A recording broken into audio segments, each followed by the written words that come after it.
تو جناب حکومت کا دعویٰ ہے کہ پاکستان تحریک انصاف کی جو احتجاجی حکمت عملی ہے وہ ناکام ہو گئی ہے۔ حکومت کے بڑوں کا کہنا ہے کہ جی ہم 9 مئی کے اور پھر اب وہ 26 نومبر کے بھی واقعات کو بھلانے اور معاف کرنے کے لیے تیار نہیں ہیں۔ اچھا، دوسری جانب ہم دیکھتے ہیں کہ جی پی ٹی آئی کی جانب سے جو ہیں متضاد اشارے مل رہے ہیں۔ ایک طرف تو ظاہر ہے کہ سول نافرمانی کی بات ہو رہی ہے، دوسری طرف مذاکرات کے لیے بھی تیار ہیں، لیکن حکومت جو ہے وہ مذاکرات کے معاملے میں اتنی پرجوش نہیں ہے۔ اچھا، پھر پی ٹی آئی کے اپنے بھی کچھ داخلی مسائل چل رہے ہیں۔ ظاہر ہے کہ ان کی جو قیادت ہے وہ مشکلات کا شکار ہے۔ پارٹی کے اندر لوگ دعویٰ کرتے ہیں، خصوصاً جو مخالفین ہیں، کہ جناب وہ ان میں بہت زیادہ تقسیم ہے، اختلافات ہیں، جو تمام جو معاملات ہیں آپ کو لگتا ہے کہ جی بہت گنجلک جو ہے صورتحال ہے۔ اور ظاہر ہے کہ اس کی وجہ سے ہم دیکھتے ہیں کہ پاکستان کی جو عمومی سیاست ہے اس میں بھی غیر یقینی پن ہے، اس میں ایک عدم استحکام ہے۔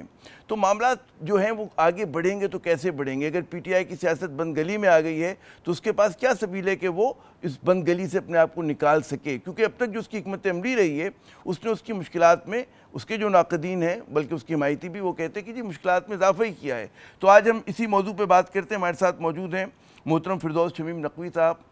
یہ پی ٹی آئی کے ان رہنماؤں میں سے ہیں کہ جب ان کے کراچی کے بہت سارے سینئر ساتھی جو کہتے ہیں نا دباؤ کو برداشت نہیں کر سکے، چھوڑ گئے پارٹی کو، جو نامور تھے، بڑے مشہور نام تھے، فردوس صاحب جو ہیں اپنی کہتے ہیں صحت کے چیلنجز کے باوجود کھڑے رہے اسی جگہ پہ، اور آج بھی وہیں پہ کھڑے ہوئے ہیں۔ فردوس صاحب بہت شکریہ اپنا قیمتی وقت دینے کا۔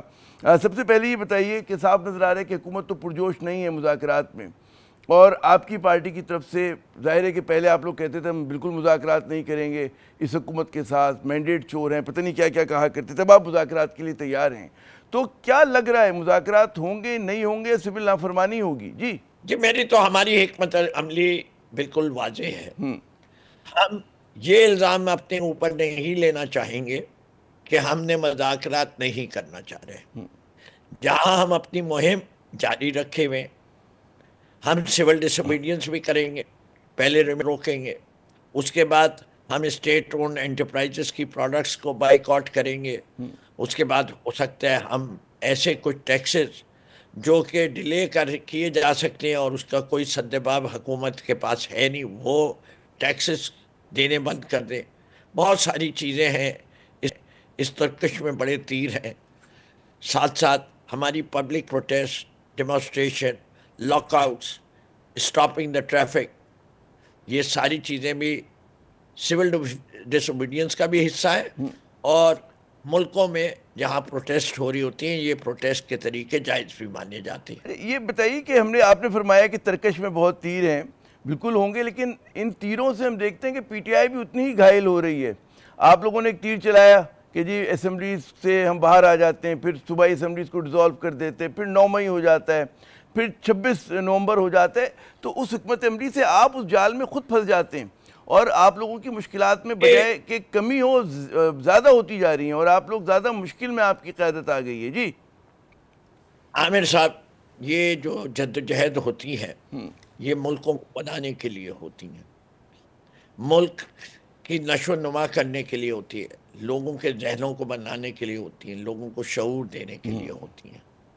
ہم یہ سمجھتے ہیں کہ بغیر الیکشن کیمپین کیے، بغیر جلسہ کیے، جلوس کیے، مختلف الیکشن سمبل پہ بھی لڑ کے جو نتائج 8 فروری کو آ رہے تھے اس کے لحاظ سے 2/3 اکثریت اس جماعت کو ملی، کہ وہ شعور ہے جو ہم نے دیا۔ آج جب ہم 24 نومبر کو نکلے تھے اور 25 کو جب ہم داخل ہو رہے تھے اسلام آباد میں شام کے 6 بجے، تو ہمارے ناقدین اور جو انڈیپینڈنٹ میڈیا ہے اس نے جو تعداد بتائی وہ 3 لاکھ کی تھی۔ پاکستان کے تاریخ میں اس سے بڑا کبھی مجمع جمع نہیں ہوا کسی پروٹیسٹ پہ، روڈ پروٹیسٹ پہ۔ 22 کلومیٹر کے اوپر لوگ پھیلے ہوئے تھے، اور جس طرح سے ظلم کیا گیا ہے 26 نومبر کی رات کو روشنیاں بند کر کے، اور اس سے پہلے 21 نومبر سے موٹر ویز بند کر دی گئی، انٹرنیٹ بند کر دیا گیا۔ پورا ملک واقف ہے کہ کیا ہوا، اور حکومت کا بیانیہ بھی سامنے اور آپ کا بھی بیانیہ سامنے۔ جی، اور وہ بھی کس جماعت کے لیے؟ جس کو مریم بی بی دونوں۔ اچھا فردوس صاحب، مجھے ذرا خطا کلامی کرنے دیں۔ مجھے کان میں کہا گیا ہے کہ جی بریک لوں میں فوراً، یعنی کہ وقفہ لوں، وقفے کے بعد جب دوبارہ آتے ہیں فردوس شمیم نقوی صاحب ہمارے ہوں گے، ان سے مزید بات کرتے ہیں، ہمارے ساتھ رہیے۔